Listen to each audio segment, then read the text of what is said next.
नमस्कार, गुलिस्तान न्यूज देख रहे हैं आप। मैं हूं आपके साथ हर्ष भारद्वाज। जम्मू कश्मीर के इस खास बुलेटिन में आपका स्वागत है। बात करेंगे कोरोना के कहर की, क्योंकि जम्मू कश्मीर में लगातार कोरोना का कहर जारी है और आज जम्मू संभाग में लगभग कोरोना के 19 मामले सामने आ चुके हैं और 19 में से सबसे ज्यादा जिला पुंछ में सामने आए हैं। यानी जिला पुंछ में इस महामारी से पीड़ित पाए गए हैं, जिनकी संख्या 8 बताई गई है।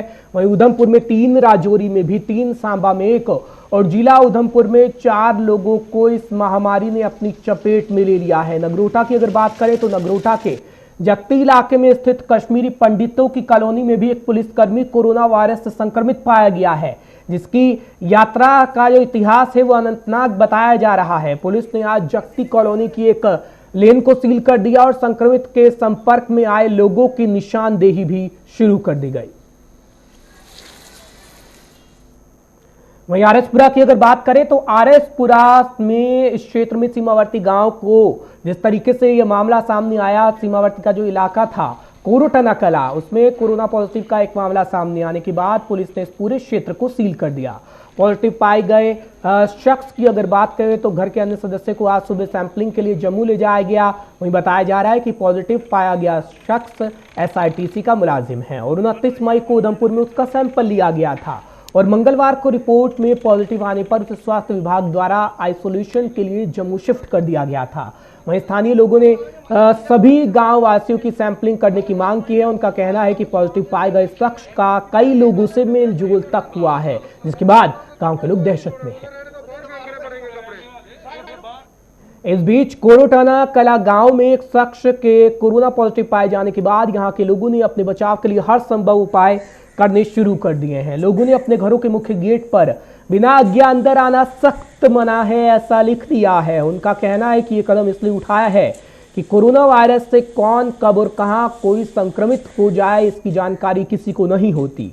जो कोई भी किसी के घर लिए पहले अनुमति लेनी होगी। अगर किसी को कोई घर जाता है तो पहले पोस्टर पढ़ लिया जाए, उसके बाद पहले फोन कर लिया जाए, उसके बाद ही घर में आने की अनुमति मिलेगी और अनुमति मिलने पर ही वो अंदर जा सकता है।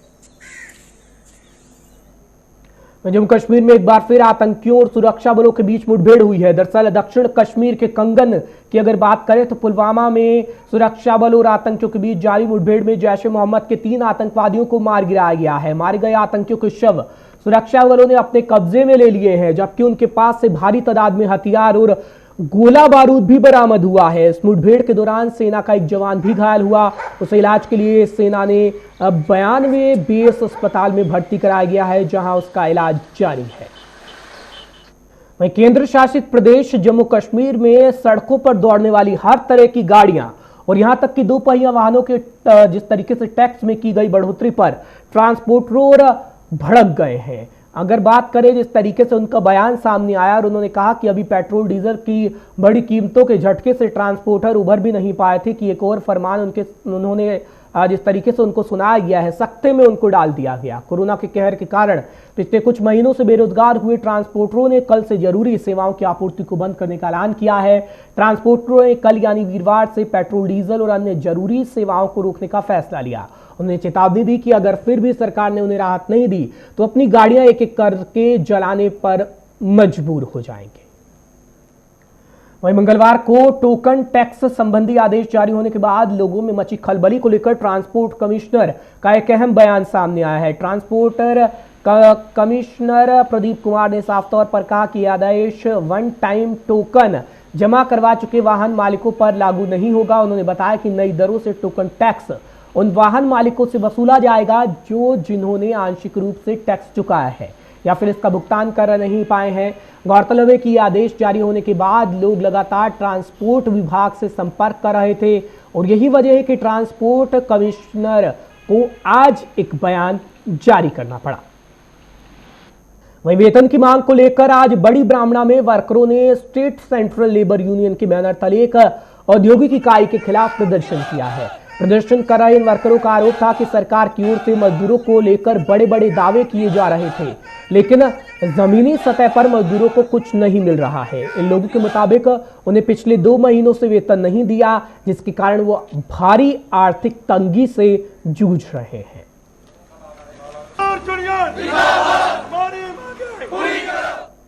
जम्मू कश्मीर के सरकारी मुलाजिमों को की जिस तरीके से कहा जा रहा है कि जो मुलाजिम हैं उनकी ज्वाइंट एक्शन कमेटी ने सरकार से डेली वेजरों और कॉन्ट्रैक्चुअल टीचरों को जल्द नियमित करने की मांग की है। कमेटी का कहना है कि सरकार ने भले ही नए 10,000 पदों की घोषणा कर दी है, लेकिन उसे सबसे पहले इन लोगों को नियमित करना चाहिए जो सालों से विभिन्न सरकारी विभागों में अपनी सेवाएं दे रहे हैं।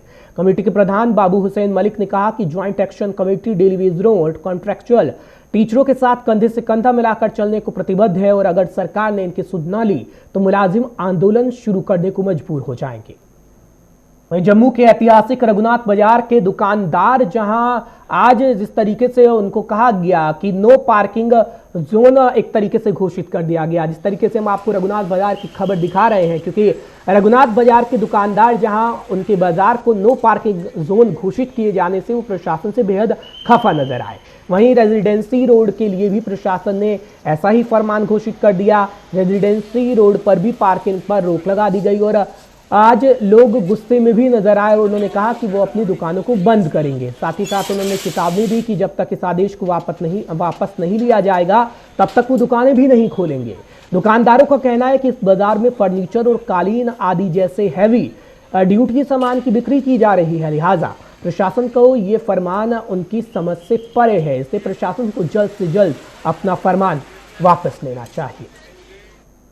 वहीं सिंचाई विभाग की लापरवाही का खामियाजा आरएसपुरा के किसानों को भुगतना पड़ रहा है। पंचायत कोटली मियां फतेह के किसानों का आरोप है कि विभाग ने नहर की मरम्मत के नाम पर केवल लीपापोती की है और उन्होंने ये भी कहा इसके चलते नहर का पानी उनके खेतों में भर जाता है। खेतों में पानी भरने से उनकी फसलें प्रभावित हो रही हैं। इन लोगों ने आरोप लगाया कि वो पिछले कई सालों से अपनी इस समस्या को लेकर विभाग के अधिकारियों के समक्ष गुहार लगा चुके हैं, लेकिन अब तक उनकी सुनवाई नहीं हो पाई। वहीं आरएसपुरा के एसडीएम रामलाल शर्मा ने आज कृषि विभाग के अधिकारियों के साथ टिड्डी हमले से प्रभावित फसलों का जायजा लिया है। उन्होंने टिड्डी दल के हमले से इनकार करते हुए कहा कि ये छोटी टिड्डियां हैं जो समय के साथ ही खुद खत्म हो जाएंगी। वहीं कृषि विभाग के अधिकारियों ने बताया कि किसानों को घबराने की बिल्कुल भी जरूरत नहीं है। इन टिड्डियों को दवाई के छिड़काव के माध्यम से खत्म किया जा सकता है। विभाग इस पर काम कर रहा है।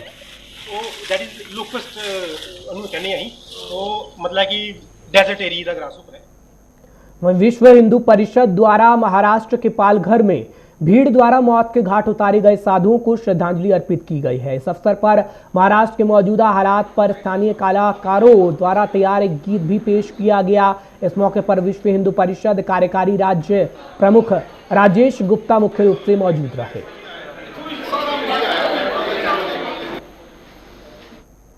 वहीं आरएसपुरा के ठिकरिया गांव में एक व्यक्ति ने संदिग्ध परिस्थितियों में फंदा लगाकर आत्महत्या कर ली है। मृतक की पहचान तिलक राज पुत्र नानक चंद के रूप में की गई है। पुलिस ने मामला दर्ज कर कार्रवाई शुरू कर दी है और आगे की जो प्रक्रिया है वो लगातार जारी भी है कि आखिर उस व्यक्ति ने आत्महत्या क्यों की और किस वजह और किन कारणों से की।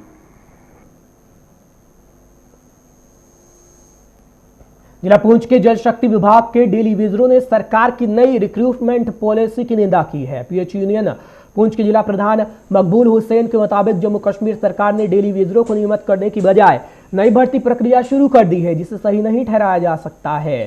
सरकार को सबसे पहले उन लोगों को नियमित करना चाहिए था जो पिछले 25 सालों से विभाग में अपनी सेवाएं दे रहे हैं, ऐसा इन मुलाजिमों का कहना है।